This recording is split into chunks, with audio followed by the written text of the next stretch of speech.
पक्ष की चतुर्थी को करवा चौथ कहते हैं। इसमें गणेश जी का पूजन करके उन्हें पूजन दान से प्रसन्न किया जाता है। इसमें गेहूं का करवा भर के पूजन किया जाता है और विवाहित लड़कियों के यहाँ चीनी के करवे पीहर से भेजे जाते हैं तथा इसमें निम्नलिखित कहानी सुनकर चंद्रोदय में अर्घ देकर व्रत खोला जाता है। कथा। एक साहूकार था, उसके 7 बेटे थे और एक बेटी थी। वह 7 भाइयों की प्यारी बहन थी। एक साथ ही बैठकर खाना खाते थे। एक दिन कार्तिक की चौथ आई तो उसकी बहन ने करवा चौथ का व्रत रखा। सारे भाई भोजन करने आए और अपनी बहन से बोले, आ बहन तू भी खाना खा ले। उनकी माँ बोली, आज यह खाना नहीं खाएगी, इसका करवा चौथ का व्रत है, जब चांद निकलेगा तभी खाना खाएगी। तो उसके भाइयों ने छल कपट से जंगल में आग जलाकर छलनी में से चांद दिखा दिया। तो वह अपनी भाभियों से बोली, चलो भाभी चांद निकल आया है, अर्घ दे लो। तो उसकी भाभी बोली, यह तो तेरा चांद निकला है, हमारा तो रात को निकलेगा। यह सुनकर भाइयों के कहने से उसने चांद को अर्घ दे दिया और खाने बैठ गई।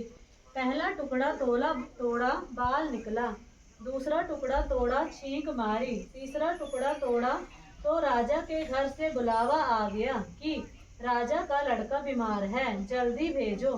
माँ ने लड़की को पहनने के लिए 3 बार संदूक खोला, तीनों बार सफेद कपड़े निकले।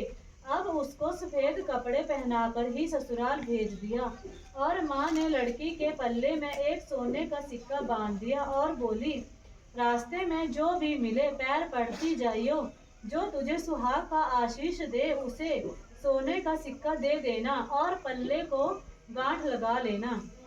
अब उसे रास्ते में कोई भी मिला, सबके पैर पड़ी पर किसी ने भी सुहाग का आशीष नहीं दिया। अब वह ससुराल में आई तो दरवाजे पर छोटी ननद खड़ी थी।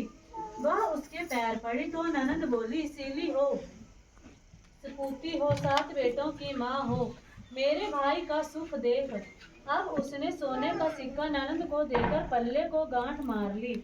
उसके बाद वह अंदर आई, आकर देखा कि पति मरा पड़ा है। अब वह उसे लेकर एक कोठरी में पड़ी रही। 1 साल तक उसकी सेवा करी। उसकी सास बांदी के हाथ बच्ची कुची रोटी भेज देती। इस प्रकार उसे अपने पति की सेवा करते करते 1 साल हो गया। करवा चौथ का व्रत आया। सारी पड़ोसनों ने कहा, धोकर करवा चौथ का व्रत रखा। सिर धोकर हाथों में मेहंदी लगाई, चूड़ियां पहनी। वह सब देखती रही। एक पड़ोसन बोली, तू भी करवा चौथ का व्रत कर ले। तब वह बोली, मैं कैसे करूं? तो वह बोली, करवा चौथ माता की कृपा से सब ठीक हो जाएगा। उसके कहने से उसने भी व्रत रखा। थोड़ी देर बाद करवे बेचने वाली आई। करवे ले लो री, करवे ले लो, भाइयों की प्यारी करवे ले लो। ए करवे वाली, मेरे को भी करवा दे जा। कहने लगी, मेरी दूसरी बहन आएगी, वो तेरे को करवा देगी। वह दूसरी बहन आई, करवे ले लो री, करवे ले लो, भाइयों की प्यारी करवे ले लो। ए करवे वाली, मेरे को भी करवे दे जा। तो वह बोली, मेरी तीसरी बहन आएगी तो वो करवे देगी। इस तरह 5 बहन आकर चली गई पर किसी ने भी करवे नहीं दिए। छठी बहन आई और बोली, मेरी 7वीं बहन आएगी, वह तुझे करवे देगी, बस तू सारे रास्ते में कांटे बिखेर कर रख दे। जब वह खूब चिल्लाती हुई आएगी तो उसके पैर में कांटा चुभ जाएगा। तब तू सुई लेकर बैठ जाना और पैर पकड़कर छोड़ना मत और उसके पैर का कांटा निकाल देना, तो वो तेरे को आशीर्वाद देगी। भाई जियो, साईं जियो। जब वह तुझे आशीर्वाद देगी तो तू मुश्किल से करवे मांग लेना। तब तब वह तुझे करबे देकर जाएगी। फिर तू उजमन करना, जिससे तेरा पति अच्छा हो जाएगा। अब उसने वैसा ही किया। सारे रास्ते में कांटे बिछा दिए। जब वो करबे लेकर खूब चिल्लाती हुई आई तो उसके पैर में कांटा चुभ गया। उसने उसका पैर पकड़कर छोड़ा नहीं और उसका कांटा निकाल दिया। तो उसने आशीर्वाद दिया। तब वह बोली, जब तूने मुझे आशीर्वाद दिया है तो करबे भी देकर जा। तो वह बोली, तूने तो मुझे ठग लिया। यह कहकर उसने उसे करबे दे दिए। अब करबे लेकर उसने उजमन की तैयारी की, व्रत रखा। राजा का लड़का ठीक हो गया और बोला, मैं बहुत सोया। वह बोली, सोए नहीं, 12 महीने हो गए तेरी सेवा करते करते। फिर उसने करवा चौथ माता का उजमन अच्छी तरह से किया। अब उसने चौथ माता की कहानी सुनी और उजमन करा। अब वे दोनों चौपड़ खेलने लग गए। इतने में उसकी बांदी तेल की पल्ली में गुड़ की डली लेकर आई।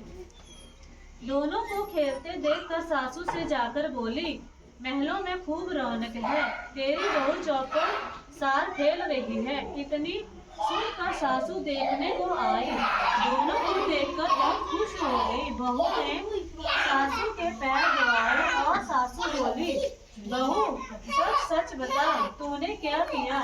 उसने सारा हाल अपनी सासू को बताया तो राजा ने सारे शहर में ढिंढोरा पिटवाया कि अपने पति की जीवन सुरक्षा के लिए सब बहनें करवा चौथ का व्रत रखें। पहले करवे को अपने पीहर में जाकर उजमन करें। हे चौथ माता, जैसा राजा के लड़के को जीवन दान दिया वैसे ही सब किसी को देना। कहानी सुनते समय कटोरी में चावल ले चांद को अर्घ्य देते समय ऐसा 7 बार बोले, चंद्रा है चंद्रा बलिए, चंद्रा आया बार में, उठ सुहागन अर्घ दे, मैं बैठी थी बाट में। काहे का करवा तेरा, काहे का तेरा वार, सोने का मेरा बदला, जग मोतियन का हार। कहाँ से कहाँ बसे तेरा पेवड़ा, कहाँ बसे ससुराल, आम तले मेरा पेवड़ा, नीम तले मेरा ससुराल। जयकारा शेरावाली दा, बोल साचे दरबार की जय। जयकारा बांध के बिहारी दा, बोल साचे दरबार की जय। जयकारा गौरव लाडले दा, बोल साचे दरबार की जय। जयकारा अम्बे गौरी मैया जी दा, बोल साचे दरबार